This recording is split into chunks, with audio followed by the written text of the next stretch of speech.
మనకు జలజీవన మిషన్ 390 కోట్ల రూపాయలు డబ్బులు వచ్చినాయంటే దానికి ప్రధానమైన కారణం చంద్రబాబు నాయుడు గారి ఆశీస్సులు, ఆర్థిక శాఖ మంత్రి పయ్యావుల కేశవ్ గారి సహకారం.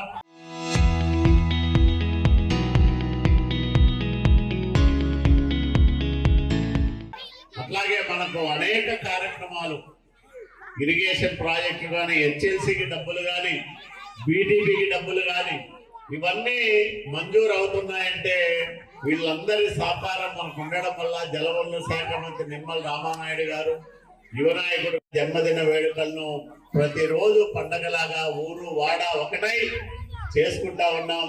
ఈ రోజు మన మధ్య ఆర్థిక శాఖ మంత్రి గారు ఉండడం మనందరి అదృష్టంగా భావిస్తూ, చిన్నప్పుడు మనం చెప్తాం ఆ చెట్టు మీద దయ్యం ఉంది అంటే, పెద్దోడైనా కూడా చీకట్లో పోవాలంటే చెట్టు మీద నిజంగా దయ్యం ఉందేమో అని భయపడతారు. ఈ రోజు ఆంధ్రప్రదేశ్ పరిస్థితి అట్లా ఉంది. ఆ దయ్యం ఇంకా ఉందేమో అనేటువంటిది పారిశ్రామికవేత్తలు ఎవరు రాకోకుండా బలవంతంగా ఇవాళ చంద్రబాబు నాయుడు గారి మొహం చూసి, బ్రాండ్ చంద్రబాబును చూసి పెద్ద పెద్ద సంస్థలు, గూగుల్ లాంటి సంస్థలు ఈ రోజు వస్తూ ఉన్నాయి. మన పిల్లలకి కొంత భవిష్యత్తు వస్తుంది అనేటువంటి నమ్మకం ఈ రోజు కలుగుతా ఉంది. దాంట్లో నారా లోకేష్ గారు కూడా చురుకైన పాత్ర, గూగుల్ తేవడంలో కానీ, మరి 1,00,000 కోట్ల రూపాయల పెట్టుబడి ఆర్సలర్ మిట్టల్ లాంటి స్టీల్ ప్లాంట్ పెట్టడంలో కానీ చురుకైన పాత్ర వహించాడు. మన డీరాల్లో ఒక పారిశ్రామిక వాడ పెట్టాలి అని ఎప్పటి నుంచో ఏపీఐసి వాళ్ళు ఆలోచన చేశారు. దాన్ని ఇంతవరకు అతి లేదు గతి లేదు.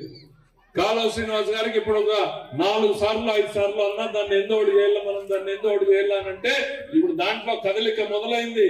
తొందరలోనే దాంట్లో కూడా ఏపీఐసి ద్వారా ఒక పారిశ్రామిక వాడని తయారు చేసేదానికి ప్రయత్నం చేస్తాం. అవకాశం ఉన్న ప్రతి చోట కూడా అభివృద్ధి చేయడానికి ఈరోజు మేమందరం కూడా కలిసి పనిచేస్తా ఉన్నాం. మీకు ఒక సమర్థవంతమైన నాయకుడు 24 గంటలు మీతోనే ఉంటాడా? ఆ రాయదుర్గం విడిచిపెట్టాయా, అప్పుడప్పుడు అనంతపురం రా, అప్పుడప్పుడు అమరావతికి రా అంటే కూడా వచ్చేటట్లు లేడు. ఆయన బాసల్లా కూర్చోబెట్టుకున్నట్టున్నారు మీరు. 24 గంటలు ఈయన మీ మధ్యనే కూర్చొని పని చేసుకుంటా ఉన్నాడు.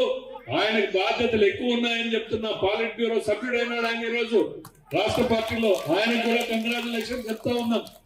అప్పుడప్పుడు అమరావతికి కూడా రా, అప్పుడప్పుడు అనంతపురంలో కూడా కూర్చుని మా పార్టీ పని చెయ్యి, నీ సేవలు జిల్లాకు రాష్ట్రానికి కూడా మేము ఉపయోగించుకోవాలని చెప్తా ఉంటే నాకు రాయదుర్గంలో బాగుందన్న అంటాడు. విషయం ఏంటి అంటే అట్లాంటి నాయకులు దొరకడం కూడా ప్రజలకి అవసరం అనేటువంటిది నేను చెప్తా ఉన్నాను. నిరంతరం ప్రజల మధ్య ఉంటూ పనిచేసేటువంటి నాయకుడు దొరికితే ఇన్నేళ్లు గుడిసెల్లో ఓట్లు తెలుగుదేశానికి వేసారా, ఇంకో పార్టీకి వేసారా? ఒక్కసారి తెలుగుదేశానికి మెజారిటీ వస్తే ఎంత మార్పు కనపడిందో మీరు అందరు ఇంటికి పోయి ఆలోచించుకోండి.